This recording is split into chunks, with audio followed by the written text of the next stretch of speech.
ጉዞ ከአዲስ አበባ እስከ ሐዋሳ። ሰላም እንዴት ናችሁ? ሚስተር ቢ ትራቭልስ እባላለሁ።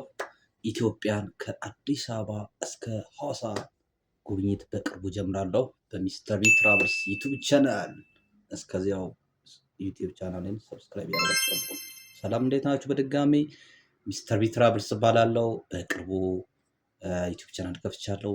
በሰፊው የኢትዮጵያ ከተሞችን ኢንሳይድ አፕሮች አሳያችኋለሁ ማለት ነው። ከውስጥ ወደ ውጭ ማለት ነው።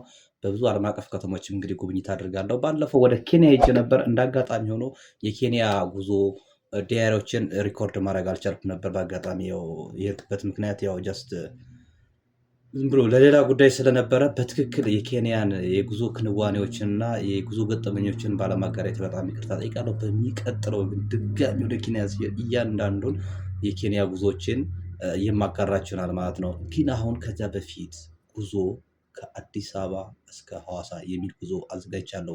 ይሄ ማለት ምንድን ነው? እያንዳንዳችን ወደ ውጭ ዓለም አቀፍ ጉዞ ከመጀመራችን በፊት የሀገራችን ከተሞች እያንዳንዱን ኢንሳይድ አውት አፕሮች መጠቀም አለብን። ሀገራችን ማወቅ አለብን ማለት ነው። ይህን ምክንያት በማድረግ እኔም ከአዲስ አበባ ከዋና ከተማው ጀምሮ ወደ ተለያዩ የሀገራችን ታላላቅ ከተሞች ጉዞ አድርጋለሁ ማለት ነው።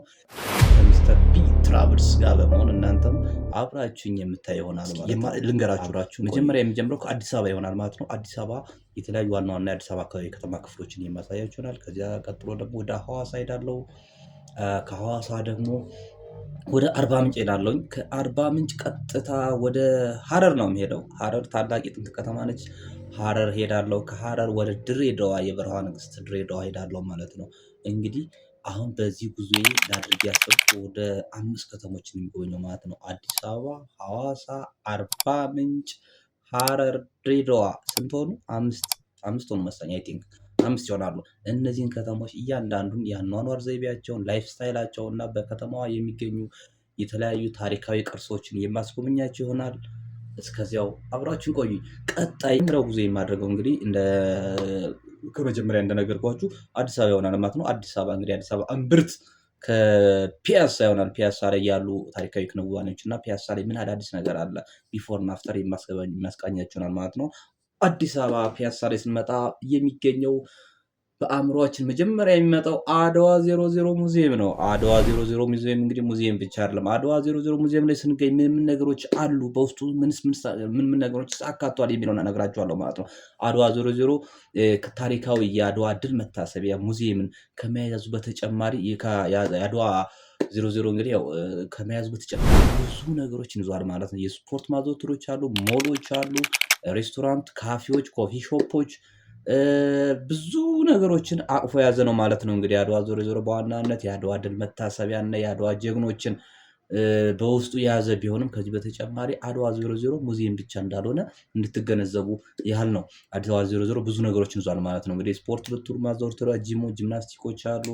ሬስቶራንቶች ለመዝናናት ብትፈልጉ ከቤተሰብ መታችሁ ጉብኝት ለማድረግም እያላችሁ ሬስቶራንት ልግባ ብትሉ በጣም ገራሚ ሬስቶራንቶች አሉ ማለት ነው። የኢትዮጵያን ቱባ፣ የኢትዮጵያን ቃና፣ የቡና ቃና ለቅመስ ካላችሁ እንግዲህ ኢትዮጵያ አድዋ 00 ላይ በጣም ብዙ ኮፊ ሾፖች በሰፊው ነው ያሉት ማለት ነው። የቡና አማራጮች አሉ። እሱን ማጣጣም ትችላላችሁ። ስፖርት አድዋ 00 ላይ መጥቼ ትንሽ ስፖርትን በሰውነት ላፍታት አካላችሁም የስፖርት ማዘውተሪያዎች አድዋ 00 ላይ በበቂ ሁኔታ አሉ ለማለት ያህል ነው። ከአድዋ 00 እንግዲህ ይህን ይመስላል ማለት ነው። ከአድዋ 00 በቅርብ ርቀት ደግሞ ስንመጣ አብሮት ቤተ መጻሕፍት አለ። ቤተ መንግስት ፊት ለፊት እንግዲህ ያለው አብሮት ቤተ መጻሕፍት ማየት ትችላላችሁ። አብሮት ቤተ መጻሕፍት እንግዲህ ለታዳጊዎችም ለጎልማሶችም ለሁሉም የእድሜ ክልል ማንኛውንም የመጽሐፍት አማራጭ የሚያገኙበት አብሮት ቤተ መጻሕፍት በአዲስ መልኩ የተገነባ በጠቅላይ ሚኒስትሩ የተገነባ ቤተ መጻሕፍት ነው። እሱ ላይም ገብታችሁ የምታውቁት ነገር አይኖርም ማለት ነው። አብሮት ቤተ መጻሕፍትን መጎብኘት እንዳይረሱ ማለት ነው። እኔ ይሄንን አሳያችኋለሁ ማለት ነው። እኔ እንግዲህ ከአብሮት ቤተ መጻሕፍት ወጣ ስንል ደግሞ በቅርቡ አንድነት ፓርክ አለ። አንድነት ፓርክ ስንገባ እንዳልኳችሁ እንግዲህ ከኮሪደር ልማት ጋር በተያያዘ አዲስ አበባ የራሷ አዲስ መልክ ይዛለች። ስለዚህ አንድነት ፓርክም የዚህ አንዱ ትሩፋት ነው ማለት ነው። አብሮትን አይተናል። ወደ አንድነት ፓርክ ስንገባ በጣም በሚገርም ሁኔታ ነው አዲስ አበባን ከላይ ወደ ታች ማየት ትችላላችሁ ማለት ነው። በጣም ሰፊ፣ በጣም የሚገርም የሚገርም እይታ ያለው እንትን ነው ማለት ነው። አብሮ አንድነት ፓርክ በጣም ከተማዋን ለማየት ትክክለኛው ቦታ አንድነት ፓርክ ነው ማለት ነው። አንድነት ፓርክ እያንዳንዱን የአንድነት ፓርክ ውስጥ ምን አለ፣ ምን አይነት የስፖርት ማዘውተሪያዎች አሉ፣ እንቅስቃሴዎች እና ኦል ኦቨር ያለውን አጠቃላይ እይታውን የማስቃኞች ይሆናል ማለት ነው። ከአንድነት ፓርክ ደግሞ አለፍ ስንል ወደ የት ወስዳችኋለሁ? ወደ ኢትዮጵያ የተለያዩ ኢቨንት ኦርጋናይዝ ወደሚከናወኑበት ወደ አብዮት አዳባይ ወስዳችሁ ማለት ነው። አብዮት አዳባይ እንደምታዩት በኢትዮጵያ ታሪካዊ ክንዋኔ ውስጥ ከፍተኛውን ቦታ የሚይዝና ብዙ የኢትዮጵያ ታሪካዊ ክንውኖች የተከናወኑበት አደባባይ ነው። አሁን በቅርብ በተለያዩ ሃይማኖታዊና የኮንሰርቶችም ዝግጅቶች የሚከናወንበት ቦታ ነው። እሱ ደግሞ ከታደሰ በኋላ በሚገርም ሁኔታ ውበቱን ጨምሮና ስፋቱን ጥንቅቅ ብሎ መጥቷል። አብዮት አደባባይንም የማስቃኛቸውናል ማለት ነው። አብዮት አደባባይ በጣም ጸዳ ብሏል። ከዚያ በተጨማሪ የአዲስ አበባን ወሳኙን ክፍል አሳያቸዋል። በቅርብ ጊዜ ትኩረት እየሳበ የመጣው የአዲስ አበባ ክፍል ማን ነው ካላችሁኝ፣ ኮንቬንሽን ሴንተር። ኮንቬንሽን ሴንተር ይገርማቸዋል። ኮንቬንሽን ሴንተር በቅርብ ጊዜ ትኩረትን ከሳቡ የከተማዋ ክፍሎች ነው ማለት ነው። አዲስ አበባ ኮንቬንሽን ሴንተር ዓለም አቀፍ ሁነቶችንም እያከናወነ በቅርቡ ያለፈውንም የአፍሪካ ህብረት ከሁለት ቀን በፊት ያለውን የአፍሪካ ህብረትንም እየተከናወነበት ነው። ብዙ ዓለም አቀፍ ሁነቶች እዚያ ጋር ይከናወናሉ ማለት ነው። በጣም ከፍተኛ ብዙ በጣም በቁጥር ስፍር የሌላቸው ኢቨንቶች ኦርጋናይዝ የሚደረጉበት ቦታ ነው እንግዲህ አዲስ አበባ ኮንቬንሽን ሴንተር ማለት ነው። እሱንም የማስቃየው ይሆናል። ኮንቬንሽን ሴንተር የት ይገኛል ካላችሁኝ፣ ከመገናኛ ስንነሳ ሁለተኛው ቢዝነስ ዲስትሪክት መገናኛ ነው። አሁን ባለው ሁኔታ ከመርካቶ ቀጥሎ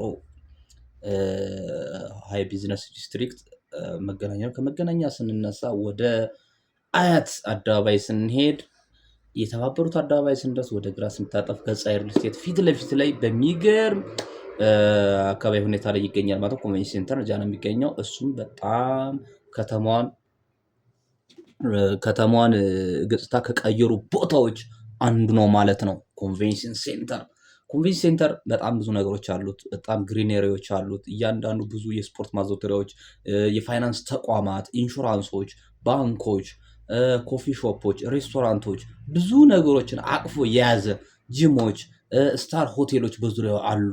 በጣም በሚያምር ሁኔታ ፊት ለፊት ስንሄድ ደግሞ ፀሐይ ሪል ስቴቶች አሉ። በጣም ያ ሰፈር በጣም የሚገርም ሀብ ነው። ከተማዋን ከቀየሩ አንዱ ሰፈሮች አንዱ ኮንቬንሽን ሴንተር ነው ማለት ነው። ከኮንቬንሽን ሴንተር ስንሄድ እንግዲህ ወደ ከተማችን እምብርትና ሆት ወደሆነ ቦታ ወደ ቦሌ እንሄዳለን። ቦሌ ላይ እንግዲህ በጣም እንደምታውቁት ቦሌ ላይ በሚገርሙ በሚያማምሩ መንገዶች ነው የሚታወቀው። ከኡራኤል እስከ ብራስ ያለው መንገድ ተጠናቋል። ያላወቃችሁ ሰዎች ከኡራኤል እስከ ብራስ ያለው መንገድ አዲስ አበባን ገጽታ ከቀየሩ አንዱ መንገዶች መካከል መሰረተ ልማቶች መካከል ይሄ ነው ማለት ነው። ከዚያ እስከዚያ ያለው መንገድ በጣም ጥንቅቅ ብሏል። በጣም የሚያማምሩ ሪልስቴቶች ተከናውነዋል። እዚያ አካባቢ ላይ በአዲስ መልኩ የንግድ እንቅስቃሴዎችን በጣም እየቀየረ ያለ ቦታ እሱ ነው ማለት ነው። እሱን ማሳያቸዋለሁ ማለት ነው። አዲስ አበባ ይህን ትመስላለች ማለት ነው። ሰፊ ጊዜን አዲስ አበባ ላይ ያደረግኩላችሁ። ከዚህ በኋላ ደግሞ ቀጥሎ ወደ መሄድ ነው። የመጀመሪያ የሚሄድበት ከተማ ሐዋሳ ይባላል። ሐዋሳ የምትገርም ደቡባዊ የሲዳማ ብሔራዊ ክልላዊ መንግስት መቀመጫ ከመሆኑ በተጨማሪም ከፍተኛ የቱሪዝም ፍሰት ያለባት ከተማ ነች ሐዋሳ ላይ ጉዱማሌን አሳያቸዋለሁ። ከዚያ ወደ አሞራ ገደል፣ ወደ ሐዋሳ ሐይቅ፣ ወደ ሌዊ ሪዞርት እና የተለያዩ የሐዋሳ ክፍሎችን የማሳያችሁ ይሆናል። የሐዋሳ ታሪካዊ የሐዋሳ ባህላዊ ምግቦችን ላይፍ ስታይል እና የተለያዩ ነገሮችን ሼር የማደርጋችሁናል። ከዚያ ቀጥሎ ወደ አርባ ምንጭ ሄዳለሁ። አርባ ምንጭ ከስሟ እንደምንረዳው የአርባዎቹ ምንጭ መገኛ ነች። አርባ ምንጭን በደንብ ከኤ ቱ ዜድ የምናያት ይሆናል። ከዚያ ቀጥሎ ወደ ሐረር እንሄዳለን። የጀጎል ከተማ ጥንታዊ የኢትዮጵያ ከተሞችን ስናስብ በአእምሯችን ቀድማ የምትመጣው ሐረር ነች። ሐረርንም ከሐረር ግን እስከ እያንዳንዱ የሐረር እንቅስቃሴዎችን ታሪካዊ ቦታዎችን የምንጎበኝ ይሆናል። ባህላዊ አለባበሳቸውንም እንዲሁም ባህላዊ ምግባቸውን የምናይ ይሆናል ማለት ነው። ሐረር ለሰው ሟች ሀገሩ የሚመች ነው። ከሐረር ቀጥሎ ወዴት እንሄዳለን አትሉም እንዴ? የምንሄደው ወደ በረሃ ገነት ድሬዳዋ ይሆናል። ድሬዳዋ ስንሄድ ደግሞ እንግዲህ የገንደ ቆሬ ለገሃሬ እናያለን ማለት ነው። እንግዲህ ድሬዳዋ ሄዶ ባቅላባ ያልቀመሰ የለም። የድሬዳዋ ባቅላባንም እያንዳንዱን ኦርጋኒክ ባቅላባዎችን አብረን ምንመገብ ይሆናል ማለት ነው። እስከዚያው ሚስተር ቢትራብልስን ፋሎ፣ ሰብስክራይብ፣ ሼር፣ ኮሜንት እያደርጋችሁ ትጠብቁናላችሁ። ዋላ